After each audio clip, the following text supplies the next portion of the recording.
대한민국은 1987년 개헌 아래 총체적인 위기입니다. 기후위기를 넘는 기후재앙으로 인한 코로나19 등 팬데믹의 역습과 향후 탄소 국경세 등 새로운 환경무역 장벽에 도전이 예상됩니다. 그러나 무엇보다 가장 크게 세계를 바꿀 변화는 4차 산업혁명의 중심으로 떠오르는 인공지능입니다. 미국의 챗GPT를 능가하는 중국의 딥시크 출현은 전 세계에 큰 충격을 안겨주고 있습니다. 세상은 빛의 속도로 누가 더 잘하나 혁신 경쟁을 하고 있는데 죽을 힘을 다해 세계 10대 경제 대국에 오른 우리 대한민국은 지금 우물한 개구리 싸움질로 허송세월 중입니다. 비상계엄과 탄핵소추로 대한민국의 입법, 행정, 사법 모두 총체적 위기입니다. 가히 대한민국은 사실상 정치적 내전 상태입니다. 1987년 이후 대통령 탄핵만 무려 3차례, 전현직 대통령 5명이 구속되었고 급기야 현직 대통령이 구속되었습니다. 대한민국의 정치에서 대화와 타협이 실종된 지 오래고 정치의 사법화, 광정의 선동이 일상화되었습니다. 특히 초거대 야당인 이재명 민주당은 29번의 탄핵과 입법 폭주로 사사건건 정부의 발목을 잡고 언론을 길들이려고 합니다. 좌우 진영 대결의 폭주로 급기야 법치주의의 최후의 보루인 사법부까지 공격받고 있습니다. 세계사적 격변기인 바로 지금 도태되지 않고 대한민국이 다시 도약하기 위해서는 대한민국의 미래 100년을 위해 새롭게 성찰하고 새롭게 구상하고 새롭게 행동해야 할 때입니다. 지난 50년간의 추격형 산업 전략을 넘어서 지금부터는 선도형 산업 전략으로 AI 시대를 주도해야 합니다. 그러기 위해서는 이를 지휘하는 87년 헌법체제의 제왕적 대통령제를 넘어 분권형 정치체제로 혁신해야 합니다.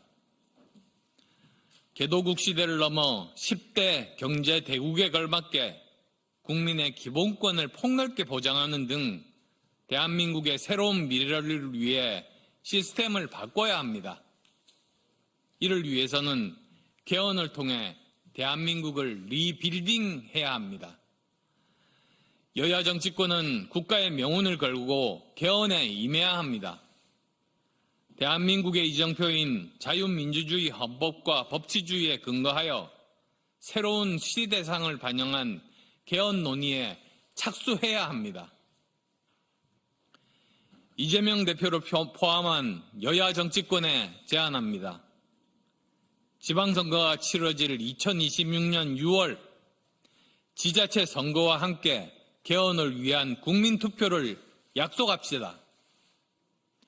국민이 더욱 자유롭고 안전하며 행복한 삶을 영유할 수 있도록 국가가 부강해질 수 있도록 제가 구상하는 개헌 방향과 제7공화국 헌법의 중심 가치에 대해서 3가지만 말씀드리겠습니다.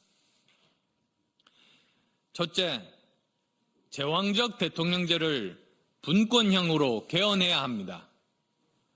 한국의 대통령은 대통령제의 상징인 미국보다 훨씬 막강한 권한을 가지고 있습니다. 미국 대통령은 행정권만 가질 뿐 국회 동의 없이 주요 간부를 임명하는 인사권도 없으며 예산 편성권, 입법 권한, 감사 권한은 없습니다. 이에 비해 한국 대통령은 행정권 외에도 인사권, 예산권, 정부 입법권, 감사권 등 5대 권력을 모두 가지고 있습니다.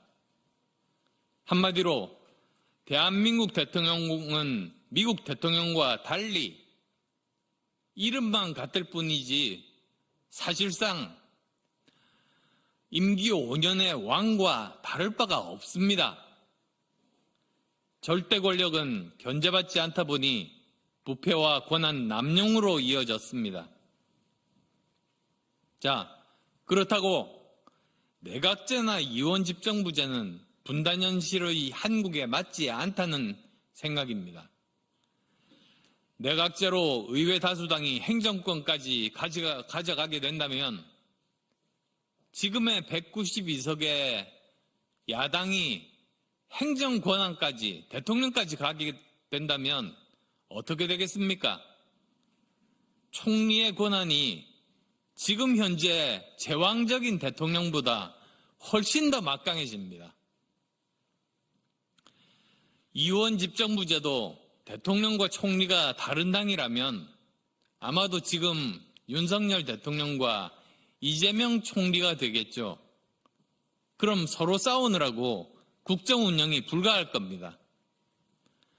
국정 안정과 연속성을 위해서는 권한 축소형 대통령 4년 중임제가 바람직하다고 생각하고 말씀드리는 이유입니다. 여기에 대부분의 대통령제 국가가 채택하고 있는 결선 투표제를 도입해야 절반 이상의 국민이 뽑는, 국민이 선택하는 대통령이 탄생할 수 있습니다. 또한 중앙정부에 집권된 입법권과 재정권 등을 지방정부로 나누고 진정한 국가균형 발전에 집중해야 합니다. 둘째로 거대 야당의 입법권 남용을 막는 견제장치도 담아야 합니다. 제왕적 대통령의 폐해만큼 초거대 야당 출현에 따른 국회 폭주를 막아야 합니다.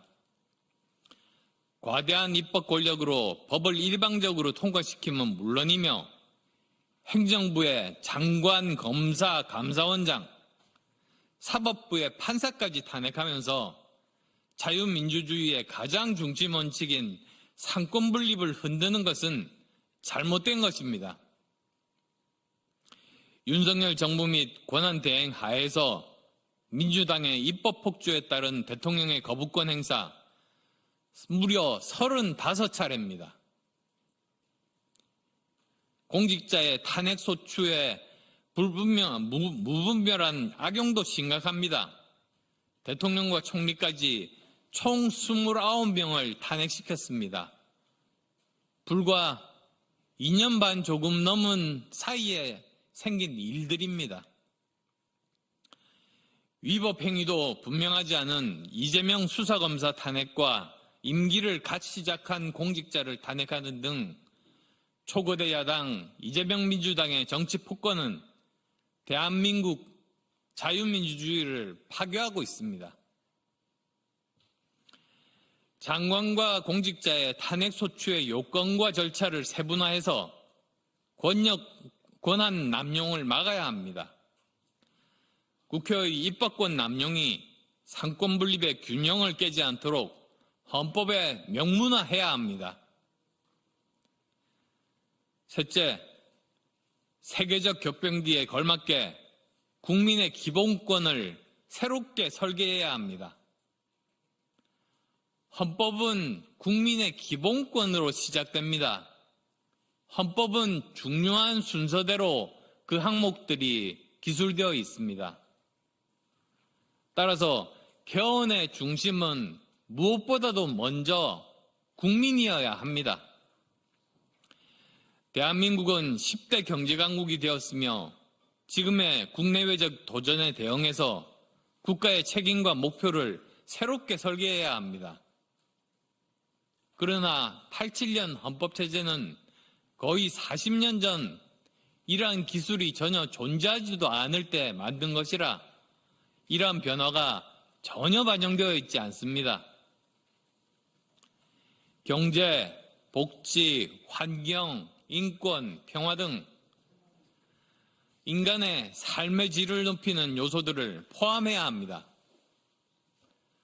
과학기술의 발달로 인해 발생하는 위험 사회에도 대응해야 합니다. 전통적인 안보 개념을 넘어서 새로운 인간 안보 개념을 확장해야 합니다. 4차 산업혁명과 AI 시대를 맞아 보편적인 정보 접근과 안전할 권리도 물론 포함되어야 합니다. 지역 균형 발전을 위한 지방정부의 권한도 명시되어야만 합니다.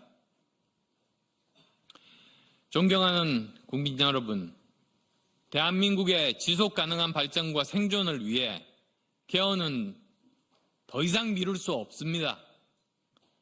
저는 당장 국회가 개헌 특위를 구성하고 개헌 열차를 출발시킬 것을 제안합니다.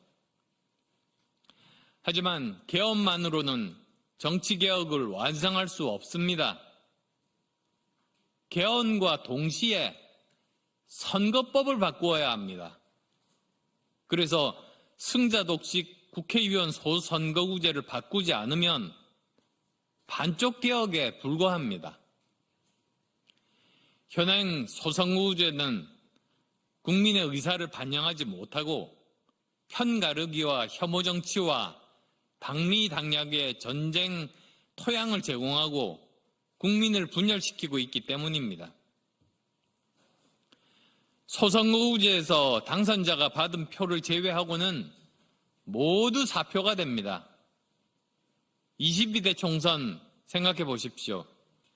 지역구 득표율 차는 5.4%에 불과한데 의석수는 71석, 1.8배나 차이가 납니다.